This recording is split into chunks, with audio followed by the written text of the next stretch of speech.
Buenos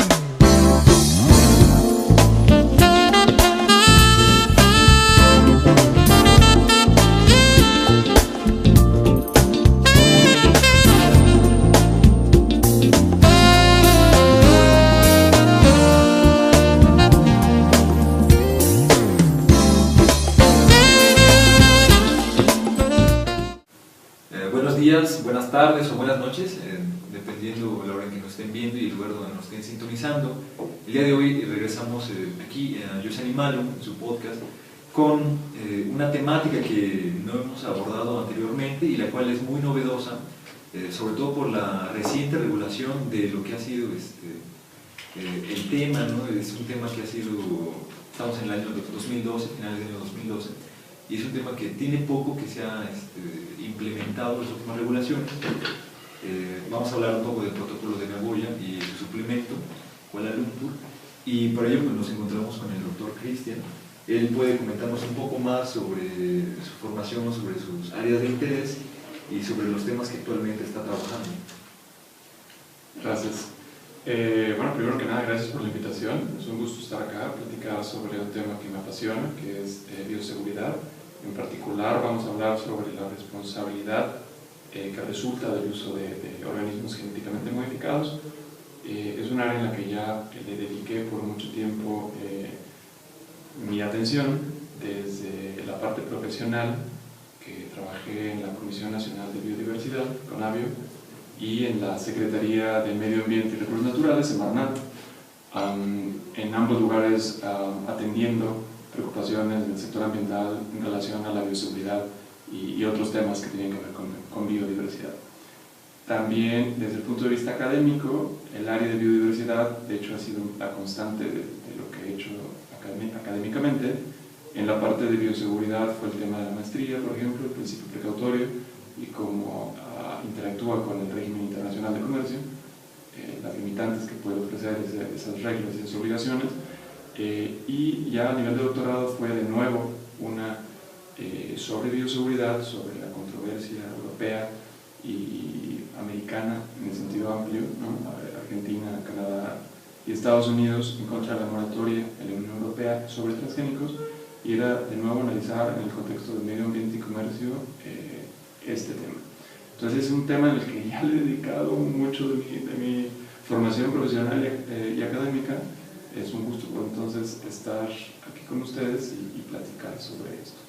Bueno, y yo creo que para empezar a abordar el tema, pues hay que contextualizarlo, ¿no? ¿Cómo es que empieza a surgir estos acuerdos sobre el uso de los materiales genéticos, sobre la soberanía de los mismos, cómo se empieza a regular este trabajo y finalmente cómo se empieza a implementar los instrumentos, ¿no? Los protocolos internacionales?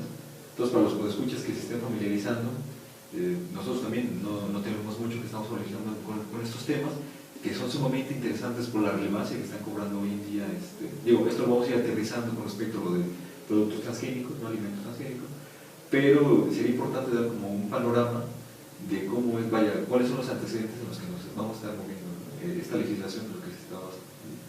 Sí. Bueno, un contexto muy amplio sería empezar en Estados Unidos, ¿no? Que es donde surge más claramente la investigación que da la pauta a las reflexiones ético-jurídico-sociales, ¿no? Y aquí es volver a los 70s, a finales de 1970, mitades, 1975, 1974 en particular, se da por primera vez un gran avance. Los científicos en Estados Unidos se dan cuenta que pueden modificar los microorganismos a nivel genético, y eso los hace pensar que esto tiene unas implicaciones que no habían previsto.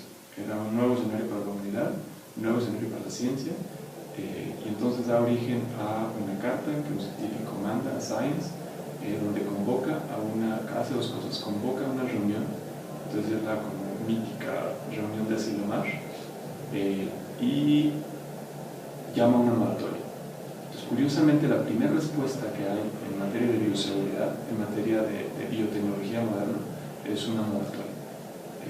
Una moratoria llamada por los propios científicos, en tanto que para dar tiempo y espacio a que hubiera una discusión más amplia Y bueno, Asilomar fue también famosa por eso, porque fue un ejercicio de autorregulación, pero también porque fue un ejercicio interdisciplinario muy, muy amplio. Incluyeron no solamente a los biotecnólogos, a los biólogos moleculares, a los químicos que tenían que ver desde el punto de las ciencias naturales, pero también a periodistas, también a abogados, también a ciencias sociales. Entonces fue un ejercicio muy interesante. A partir de ahí el gobierno sí reacciona, bueno, los institutos nacionales de salud sacan unas directrices y entonces es como de alguna manera sienten que está regulada la actividad y entonces se animan a seguir adelante. En ese momento era una preocupación muy, muy confinada. ¿Por qué? Porque solamente veían la posibilidad del microorganismo modificarlo y entonces la preocupación era la gente que trabaja en el laboratorio, qué es lo que les puede suceder a ellos, ¿no? Y sí la idea de contención, o sea, de evitar que ese microorganismo genéticamente modificado saliera del laboratorio, pero no era la preocupación ambiental, porque esa no era donde la tecnología y lo que ellos prevían en ese momento iba. Entonces, pero fue el primer gran evento, ¿no? Y tiene muchas cosas que reflexionarse a partir de ese evento.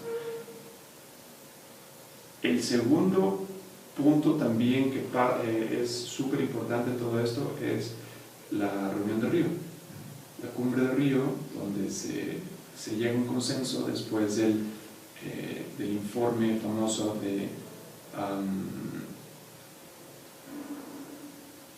¿cómo se llama el famoso? ¿El convenio de biodiversidad? No, el informe Brundtland. Sí, exacto, Brundtland. Exacto, que es el que por primera vez da las ideas, el marco conceptual para poder avanzar hacia una noción de desarrollo sustentable, sentar las bases de no podemos seguir creciendo de manera ilimitada, tenemos que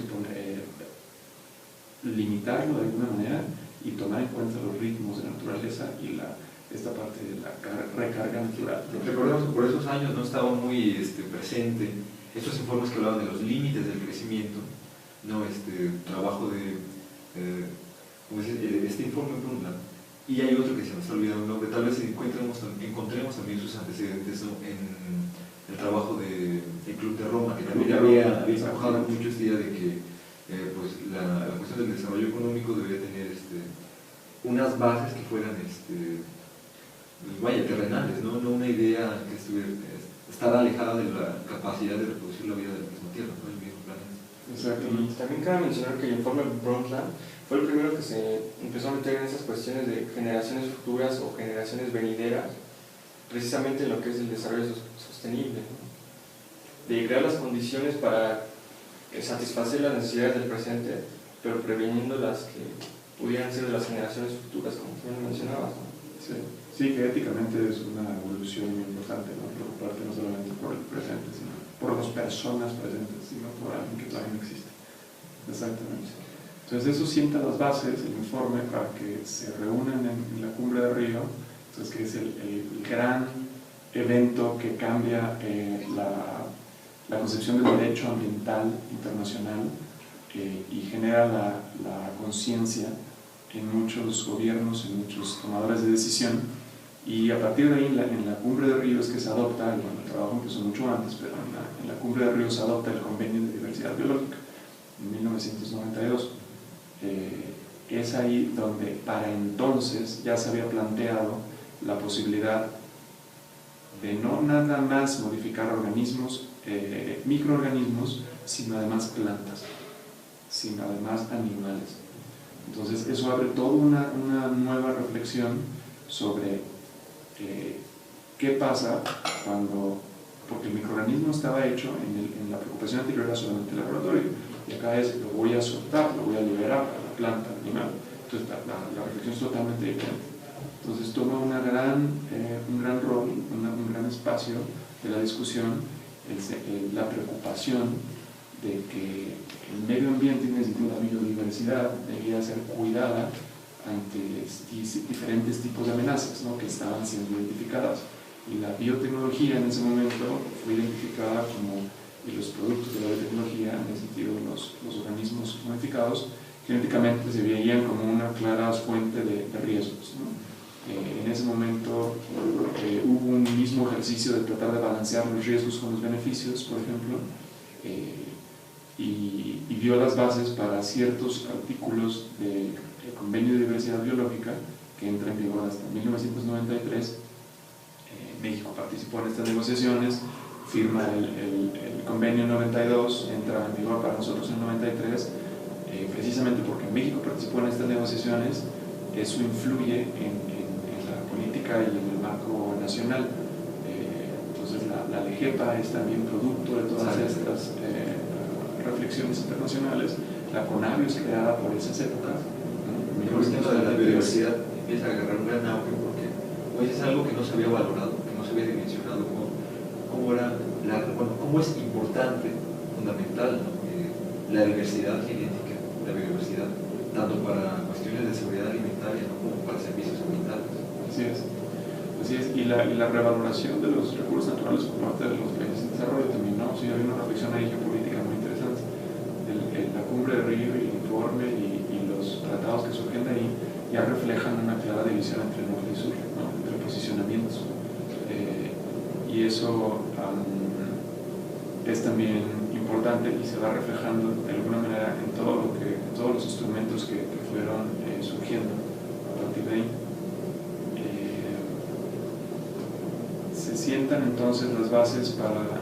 Bueno, y es una maduración que viene de más atrás. Por ejemplo, si uno piensa que el CBD, una de las cosas que hizo, que rompió paradigmas, fue decir, los países tienen la soberanía sobre sus recursos naturales. El famoso artículo 15 que está empezando a regular. Exactamente. Entonces, no es un concepto de propiedad, porque no hubiera podido haber consensos con un concepto de propiedad, porque cada país sí maneja el concepto de propiedad de una manera diferente, tiene distintas tradiciones jurídicas, pero lo que podían estar de acuerdo era la parte de soberanía sobre los recursos. Si tiene la soberanía, sigue por consecuencia la propiedad. Entonces, de una manera, un espacio común, y eso venía de las resoluciones de la Asamblea General de las Naciones Unidas, ya se venía reafirmando ese principio. Entonces, un principio que por primera vez se refleja, o sea, es un ejemplo clásico de cómo el derecho suave se convierte en derecho duro, ¿no? Avanza a través de resoluciones de las Naciones Unidas en este caso, en el que va reflejando pues si lo ponemos así, esa costumbre, ¿no? Ese opinio juris, ¿no? Ese literata conceptudo es en la parte de que se repite, ¿no? Un pronunciamiento, el opinio juris en el sentido de sí, creemos que esa repetición significa que es la soberanía sobre los recursos, ¿no? Entonces el CBD rompe también eso, en el sentido de por primera vez se pone en un tratado internacional este asunto. Y eso es importante porque define el posicionamiento de los países. Entonces los países se empoderan de alguna manera, los del sur, y adoptan posiciones muy particulares en el tema de bioseguridad y en el tema del acceso a recursos genéticos. Y bueno, pasaron pues, muchos años para que entonces, había unos pocos artículos en el CBD que hablaban de los riesgos y de los beneficios de la biotecnología. Hubo eventos desde ese momento, o sea, fundacionales, en ese momento fundacional, que definirían también las discusiones como ahora hablamos de instrumentos que resultan de ahí, por ejemplo, que Estados Unidos no quiso ser parte del CBD, ¿no? Y que a la fecha no es. Te digo, es el país en el cual se desarrolló una de las más grandes investigaciones biotecnológicas, ¿no? A nivel mundial. Sí. O sea, hay sedes muy importantes de investigación. Entonces, yo pienso, ¿no? Que al manejar esto, como tú dices, ¿no? En el código en el convenio de biodiversidad, ya se mencionaba que podría haber riesgos de la liberación de organismos genéticamente modificados, ¿no? Eso puede implicar tal vez límites, ¿no? En la investigación, la experimentación, pero sí, entonces ahí se dividió muy claramente nosotros tenemos la tecnología, el norte y el sur tienen los recursos, ¿no? Y eso ya se refleja acá hasta los instrumentos que tenemos acá. Entonces, si podemos ir entrando también en la presentación de diapositivas para ir contextualizando, entonces tenemos acá el Convenio de Diversidad Biológica, ¿no? Entonces, en 1992 se adopta, a partir del cual, en relación a la biotecnología, derivan dos instrumentos importantes, dos temas, dos áreas. Uno es bioseguridad, del cual el protocolo de Cartagena sobre seguridad de la biotecnología del Convenio de Diversidad Biológica adoptado hasta el 2000, ¿no? Es lo que tarda esas negociaciones en poder madurar un consenso para poder todos sentarse en la mesa y hablar de temas económicos. El otro tema, que está al final del movimiento acá, pero es en bioseguridad surge un protocolo y tarda otra década para poder sentarse y llegar a un acuerdo sobre un tema particular que no se logró negociar al momento de adoptar el protocolo de Cartagena. En una preocupación de los países en desarrollo, se fue dejando por cuestiones estratégicas y por estrategias de unos y faltas de experiencia de otros y también por falta de consenso, que es un objetivo, se fue empujando, se acabó el tiempo y lo único que pudieron incluir es una cláusula habilitadora. Entonces surge este protocolo hasta el 2010. El otro tema es el de acceso a recursos genéticos, del cual también el mismo año, 2010, fue un año muy activo en el tema de desarrollos regulatorios bajo el convenio bajo el CBD, que es el protocolo igual de Nagoya, uno es Kuala Lumpur para distinguir la responsabilidad ambiental y el otro es protocolo de Nagoya sobre acceso a recursos genéticos. El tema acá, lo curioso también era resaltar aquí la imagen de las muñequitas estas matrushka, ¿no? Porque era lo curioso. En términos de derecho internacional, es una reflexión interesante en que la Convención de Viena sobre el derecho a los tratados no contempla una jerarquía entre tratados, todos son tratados internacionales. Todos son, en ese sentido, la división entre tratado, convenio, protocolo no es relevante. Entonces es un nuevo desarrollo del derecho internacional el crear estas jerarquías y porque es muy claro que el convenio, el protocolo grande, el protocolo de Cartagena, depende del convenio de diversidad biológica, depende en términos de su secretariado, depende del ámbito de aplicación, depende de las partes, no puede, Estados Unidos, que no es parte del CBD, no puede ser parte del protocolo de Cartagena. Entonces hay una serie de cuestiones estructurales que van atando y creando nuevas formas de hacer derecho internacional. El derecho internacional ambiental ha roto muchas formas de hacer derecho internacional. Y el protocolo de bioseguridad es un ejemplo de ello. El ejemplo es en el sentido de normalmente en el tema ambiental sucedió un desastre, ¿no? Sucedía Bhopal, sucedía el derrame de petróleo, sucedían cosas así, y entonces reaccionaban los gobiernos y había un desarrollo, ¿no? Y con el protocolo de Cartagena se reaccionó antes de cumplir un daño, ¿no? Entonces es una aplicación muy evidente del principio precautorio, ¿no? Todavía no tengo la certeza de que eso va a suceder, pero tomo una decisión de política pública y en este sentido de adoptar una regulación internacional. Y en ese sentido, protocolo de protocolo, por eso es una broma que hacen los negociadores en las muñequitas de Matrushka, ¿no? Que vas abriendo y creando más protocolos en este fenómeno, ¿no? Esto es nada más para contextualizar dónde está el protocolo suplementario, ¿no? ¿Por qué se llama suplementario? ¿Qué es el protocolo? ¿Qué es a su vez el convenio? Las ideas, que bueno, ya más o menos mencionamos algunas, el convenio de diversidad biológica, cuando se adopta el reconocimiento de que la diversidad biológica tiene un valor incalculable para las generaciones futuras, no nada más para los presentes. Entonces toda esta reflexión que ya decíamos, ético, jurídico, ambiental, que empieza a introducir esos pilares, ¿no? El desarrollo sustentable, que no tan articulado como ahora lo vemos, ¿no? O sea, son construcciones que se han ido haciendo en perspectiva, ¿no? De los famosos 3 pilares del desarrollo sustentable, pero sienta esas bases, ¿no? Fuertes. Y el reconocer que hay una amenaza grave, pues, al mismo tiempo que hay un gran valor en esos recursos, en ese capital, que ahora, por ejemplo, ¿no? Conavio habla del capital natural, ¿no? Es otra forma de entender ahora los recursos que están bajo amenaza, ¿no? Por distintas causas. Entonces, irlas empezando a identificar un enfoque sobre especies, ¿no? Se va moviendo en materia ambiental, especies, ecosistemas, sienta las bases para poder hacer todas estas reflexiones. Entonces decíamos el protocolo de Cartagena busca proteger entonces la diversidad biológica frente a ciertos tipos de causa, ¿no? De amenaza, de fuente de amenaza, que en este caso se plantea como riesgos, no daño, sino riesgo, ¿no? Que es un concepto muy diferente, ¿no? riesgo, la probabilidad del daño, ¿no? Que es muy diferente a hablar de daño, entonces la armonía es toda la perspectiva de riesgos de los organismos vivos modificados genéticamente, que es una diferencia sutil con genéticamente modificados y que resultan de la biotecnología moderna. El CBD ya contenía una definición de biotecnología, el protocolo de Cartagena contiene la de biotecnología moderna, ¿no? Y esa es muy importante porque se ha permeado en muchos otros foros. La Organización Mundial de la Salud adopta esa definición de biotecnología moderna, que es más entendida como ingeniería genética, como biología molecular, a ese nivel de genes, la manipulación. Entonces eso es lo que es biotecnología moderna, porque si no, biotecnología es, pues en general, y la explicación siempre de, pues, es el vino, es el pan, es el queso, ¿no? Y eso nos acompaña con la humanidad, ¿no?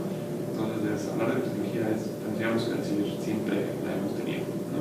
Con un distinto nivel de conocimiento, pero finalmente manipulación de organismos vivos para productos que nos sirven al hombre.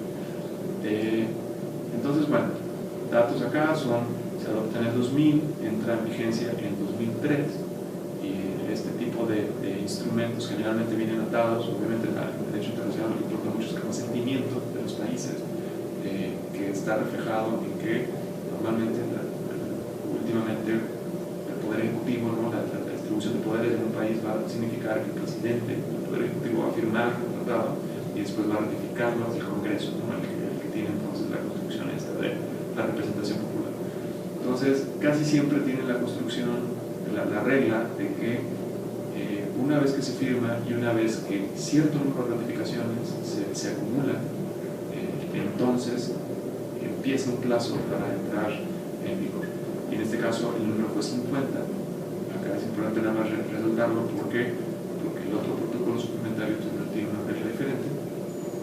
Y bueno, en el tema de responsabilidad no se alcanzó, como decíamos antes, a negociar el tema, y lo único que pudo introducirse en el texto fue una cláusula limitadora. Lo que significa es, nos vamos a sentar a negociar este tema y es una obligación, y es un plazo, tiene un plazo para hacerlo.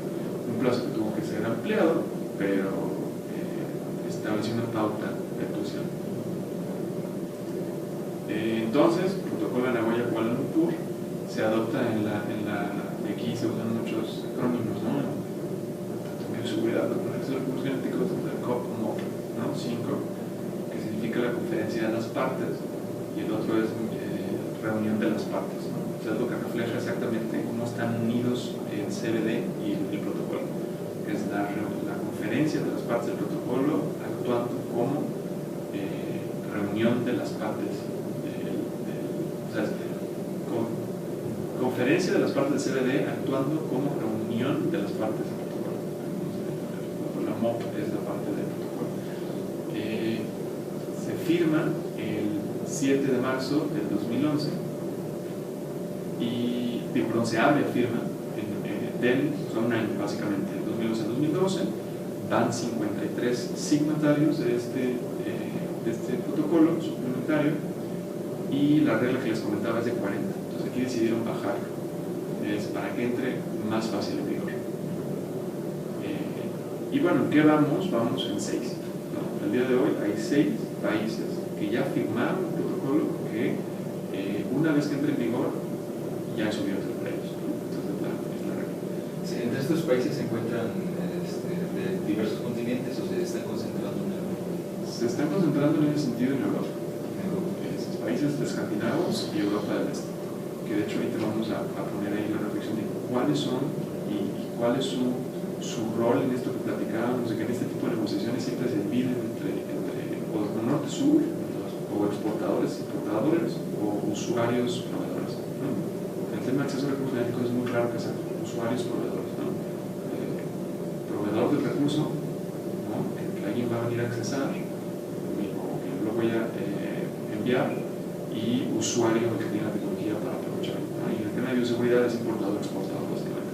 Desde dónde sale el OGM, la planta modificada genéticamente, el cultivo modificado genéticamente, y quién lo va a importar, ¿no? Entonces es el posicionamiento. Y es interesante ver quién, digo, eso lo tuvo claramente los grupos de negociación del protocolo, pero además en las negociaciones del suplementario, y en la forma en cómo, que además va cambiando, ¿no? Eso es bien interesante. Brasil es un ejemplo clásico de eso y vamos a hacer la reflexión. Entonces, ¿qué hace el protocolo de Nagoya, Kuala Lumpur? Es proporciona las normas y procedimientos a nivel internacional en el tema específico de responsabilidad y compensación resultante de los organismos vivos modificados. En particular va a ser del movimiento transfronterizo, ¿no? Eso es las uniones que tiene que haber en relación al ámbito de aplicación del protocolo. Entonces, pues bueno, una serie de artículos, 21 artículos, en los que se desarrolla una serie de temas, unos institucionales, por ejemplo, cómo funciona la conferencia de las partes, dónde está el secretariado de este protocolo. Aquí el derecho internacional ambiental también rompió también esos paradigmas, porque no existían antes, ¿no? Antes se firmaban tratados internacionales y no existía un cuerpo que lo administrara, ¿no? Entonces el derecho ambiental crea las COPs, ¿no? Como forma periódica de reunir y de administrar, y un secretariado, ¿no? Y además crea la cosa esta de tener un cuerpo principal y anexos, ¿no? Entonces hay una serie de cosas interesantes que se van replicando y va en continua evolución y se van reflejando muy claramente aquí con estos protocolos. Hay otras cosas sustantivas, ¿no?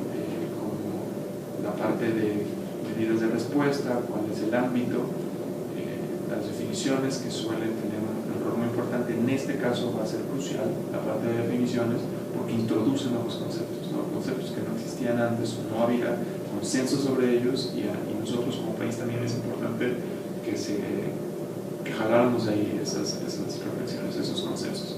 Entonces, a mí me gustaría centrarme en tres aspectos que serían, uno, los términos comerciales utilizados, ¿no? Las definiciones, los conceptos; dos, la parte de medidas de respuesta; y luego la parte de aplicación y la relación que tiene con la responsabilidad civil.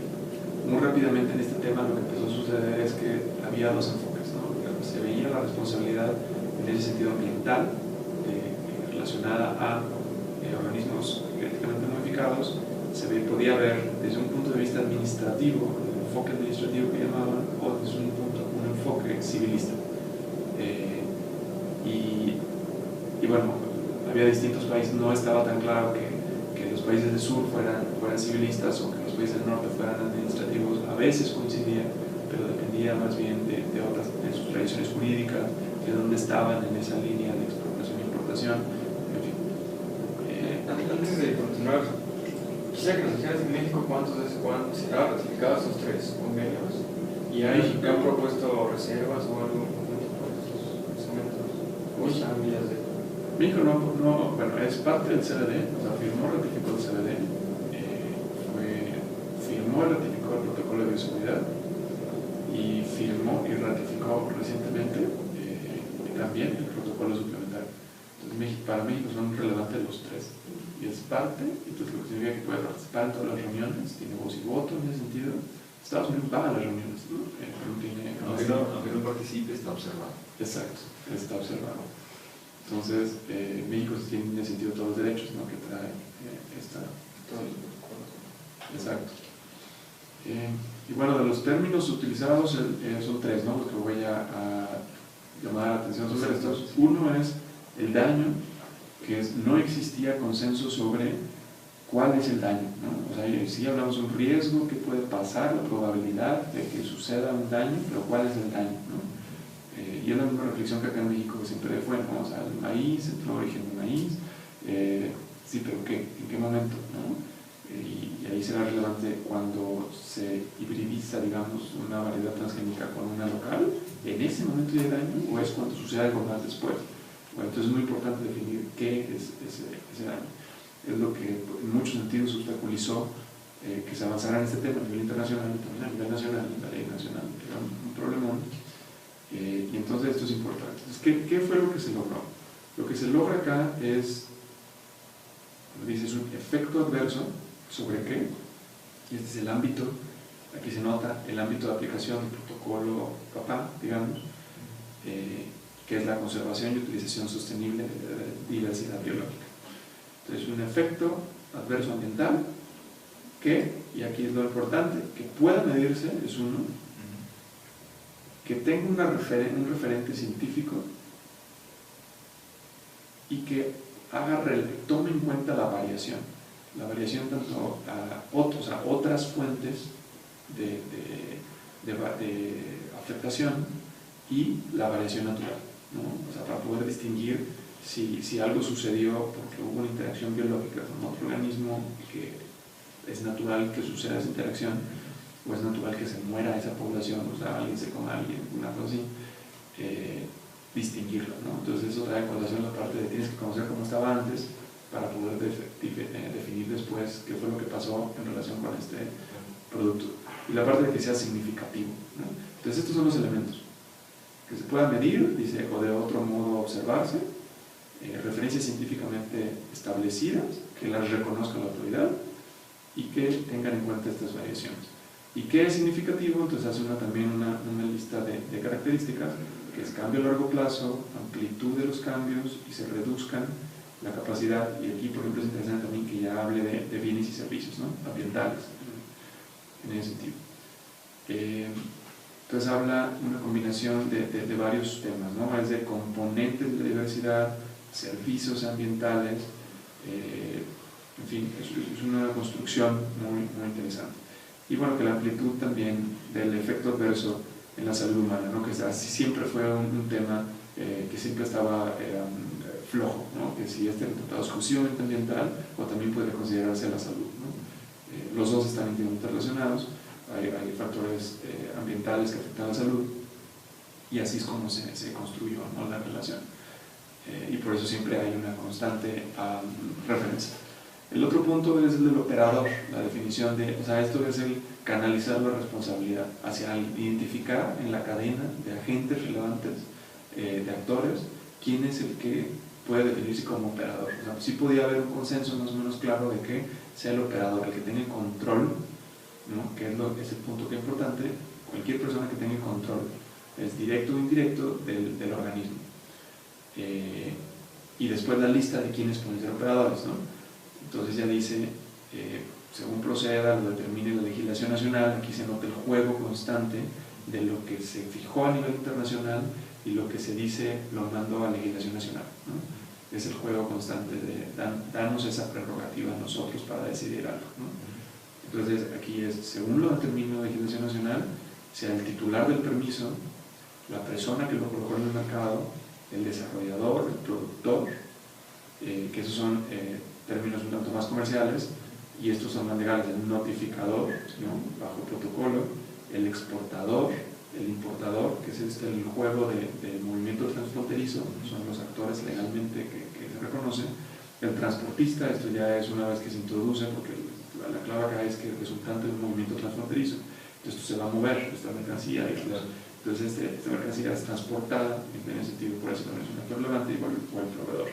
Entonces esto es muy importante porque, por ejemplo, a nivel nacional, pues siempre va a decir la regla el que causa un daño, ¿no? Y esto ya lo concretiza, ¿no? Ya da ejemplos muy claros, indicación de por dónde puede venir la atribución de responsabilidad. Luego el tercer elemento que es muy importante es el de medidas de respuesta, porque bueno, define, y ahí hay un calificador que es acciones razonables, ¿no? Ese tipo también refleja las negociaciones que hubo en ese sentido, pero bueno, lo importante es para prevenir, para mí son los más importantes: prevenir, mitigar y restaurar. Entonces, y sobre todo en la parte de restaurar, es muy importante que, bueno, el criterio de restauración normalmente contempla la parte de dejar las cosas como estaban antes, ¿no? Esa es siempre la primera intención, en cualquier forma de responsabilidad. Primero, trata de que lo dejes como estaba antes, y si no, entonces ahí es donde viene la sustitutiva. Exacto. Entonces aquí el gran avance es de que contempla la restauración por medio de la sustitución de la pérdida de la diversidad biológica, ¿no?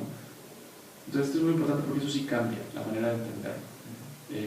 A nivel nacional también cabe hacer esa reflexión, si estamos caminando hacia allá o no.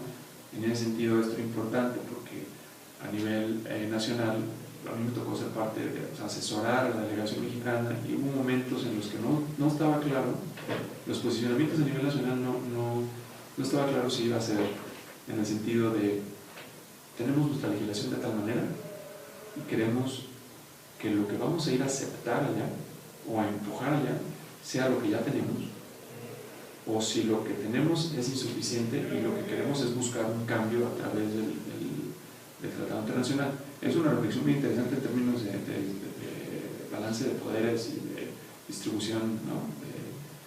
¿Por qué? Porque cómo se forman los tratados internacionales en México, pues básicamente los negocia totalmente el Poder Ejecutivo, los firma, se los pasa al Senado, en el sentido del Congreso, y es sí o no, pero no pueden hacer observaciones. No participan generalmente los senadores en la negociación. Entonces, en realidad es una forma, y si uno lo relaciona con el artículo 133 constitucional, que la jerarquía de los tratados está por arriba de todo el aparato de legislación, en ese sentido, las propias leyes que hace el Congreso, ¿no? Y si entonces está legislando, ¿no?, de una diferente vía el Ejecutivo. Entonces, tuve una serie de cuestiones muy interesantes que son importantes de ver qué es lo que entiende la delegación, ¿no? Qué es lo que está haciendo en términos de cambio normativo. Pues no quedaba claro. Y no todo el mundo estaba de acuerdo en nuestro sistema, cuáles son las características del sistema que tenemos, cuáles las características de la LGEPA, ¿no?, de la Ley General de Equilibrio Ecológico, de protección del ambiente, y la Ley de Bioseguridad, ¿no? ¿Qué sistema están siguiendo? ¿Qué enfoque? Porque esto lo que está muy claramente siguiendo es un enfoque administrativo, ¿no? No es el enfoque civilista. Entonces, si vemos los artículos, incluso la distribución de artículos, es solamente un artículo que habla ya muy concreto de cuál es la relación de esto que estamos hablando con el sistema civil. Entonces, esto refleja el enfoque administrativo. En algún momento, entonces, dentro de la delegación mexicana hubo que definir, ¿no? ¿Empujamos ese enfoque administrativo o queremos un enfoque civilista? Y al principio yo creo que iba por un enfoque civilista, porque era un enfoque que era compartido más o menos de manera homogénea entre muchos países en desarrollo del sur. Así que yo creo que existió esa tentación. Hubo momentos de reflexión importante en los que hubo que aclarar que no, que en realidad, por ejemplo, la DGEPA sigue un enfoque administrativo, ¿no? Sí tiene por ahí una referencia a un enfoque civil, pero no es la mayoría del caso. Entonces, bueno, esto era muy importante, por eso insistir en esta parte. Ahora, tratar de contextualizando también lo que el protocolo significa en términos de quién hace biotecnología, quién produce en este sentido. Y aquí hay que recordar que todo tratado internacional es influenciado por, o sea, el término que es muy interesante, el framing que tiene en inglés, ¿no?, que es el planteamiento original de un problema que define cómo se va a seguir desarrollando un tema, es muy importante. El protocolo está pensado para plantas. Claro. O sea, es básicamente esa preocupación. Y entonces se empieza a mezclar, por ejemplo, con otros conceptos que tienen que ver con las plantas. Entonces, con los cultivos. Entonces, por ejemplo, tenemos la noción, ahorita vamos a entrar a esa parte del concepto de centro de origen, ¿no?, que es un concepto evidentemente más agrícola que ambiental. Entonces, esta diapositiva lo que hace es dónde están los productores de cultivos biotecnológicos. Entonces, esta es una organización, bueno, este es el gobierno, pero está basada, la diapositiva, pero está basada en el ISA, ¿no? Y ellos año con año sacan unas estadísticas de cuántas hectáreas de qué cultivo está produciendo cada país, que por mucho tiempo eran las referencias constantes, y si uno abre un artículo en una revista especializada, arbitrada, normalmente va a ser la referencia, ¿no? Y era algo casi que no se cuestionaba. Y de hecho es interesante cómo se va cuestionando todo tipo de evidencia y conocimiento en esto de biotecnología, porque eso ya es cuestionado actualmente.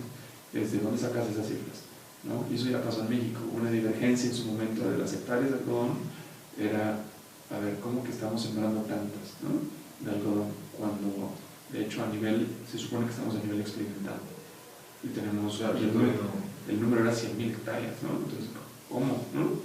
Entonces empezó a notarse que había divergencias. Una cosa es, ¿y de dónde obtienes la información? Entonces ellos, por ejemplo, obtenían de los permisos. Entonces, pero lo que dice el permiso que estás autorizado a liberar no siempre coincide con lo que efectivamente en la realidad se libera. Entonces, es una cuestión muy interesante también de ver ahí qué evidencia se maneja para hacer este mapeo de estas situaciones. Sí, y una reflexión epistemológica, ¿no? Del manejo intencionado del conocimiento. Entonces, bueno, son 29 países, creo, que están acá ordenados, ¿no? De manera descendiente. Entonces, Estados Unidos está a la cabeza con 69, 70 millones de hectáreas de diversos cultivos, y bueno, se va ordenando en esa organización. Y tenemos acá, entonces, ¿dónde están estos 6, ¿no? Que ahora son parte, que son México, República Checa, Suecia, Siria, Latvia y Noruega? Entonces decía, bueno, Noruega, Suecia, entonces estamos hablando de países escandinavos, República Checa, Latvia, más Europa, ¿no? Y bueno, México es en ese sentido el único de este lado del continente. Y bueno, ¿dónde están esos, no? ¿Cuál es su rol? Entonces, si uno ve ahí, rol tienen México, Suecia y la República Checa. México está en el lugar 16, tiene 0.2 millones de hectáreas, de 2 cultivos en particular. Uno de ellos es claramente el algodón, es el mayor cultivo que se cosecha, siempre cosecha acá en México. Está Suecia y está la República Checa, que andan ya en los últimos lugares, ¿no? 22 y 27. Entonces, estos son de producción, ¿no? Esto no necesariamente significa que sean los exportadores. Entonces, esto ya es una reflexión interesante, porque estos son importadores los que están notificando el protocolo suplementario. Entonces, aquí se puede pensar en términos de preocupa a los que están recibiendo la tecnología qué va a suceder en caso de que algo salga mal, ¿no? Esa es una simplificación bárbara, pero es una manera de verlo, ¿no? Porque se reflejaba en las negociaciones esa preocupación. Voy a ser el conejillo de indias de la tecnología, ¿no? Sabes que bien la responsabilidad y quién puede ser responsable. Sí, exacto. Y del otro lado va a ser, ¿por qué? Me vas a desincentivar, ¿sí? Por eso unas reglas muy fijas, muy amplias, muy ciertas. Entonces vas a casi cualquier cosa, vas a ser responsable, entonces vas a matar a la parte comercial, pero también a la parte científica, ¿no? Entonces se empieza a complicar. Bueno, la otra aquí es, de los 3 exportadores, hay que ver este punto, los mayores exportadores son 3, ¿no? Actualmente, que no son los mismos, por ejemplo, cuando empezaron las negociaciones. Cuando empezaron las negociaciones estamos hablando de Estados Unidos, Canadá y Argentina.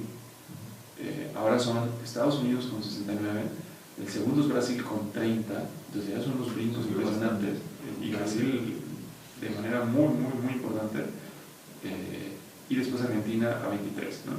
Entonces Brasil ya da un brinco, ¿no? Como soya transgénica, por ejemplo, ¿no?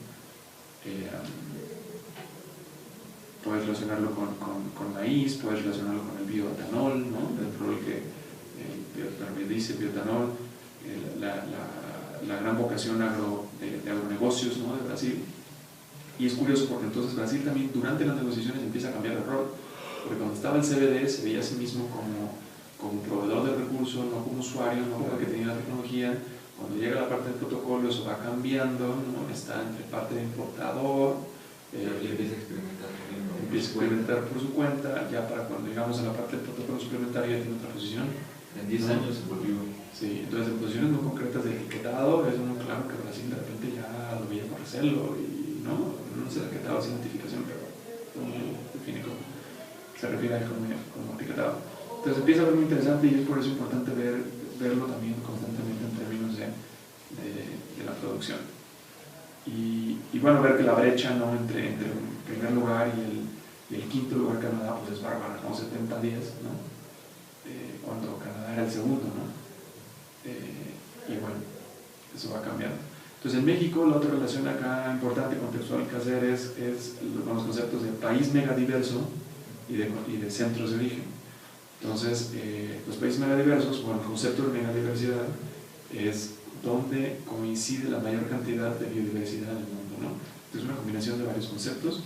En México en ese caso tiene un lugar privilegiado, ¿no? Ya mencionamos en programas pasados con el antropólogo Lucio Lara que pues México está entre los 5 primeros lugares a nivel mundial de diversidad biológica.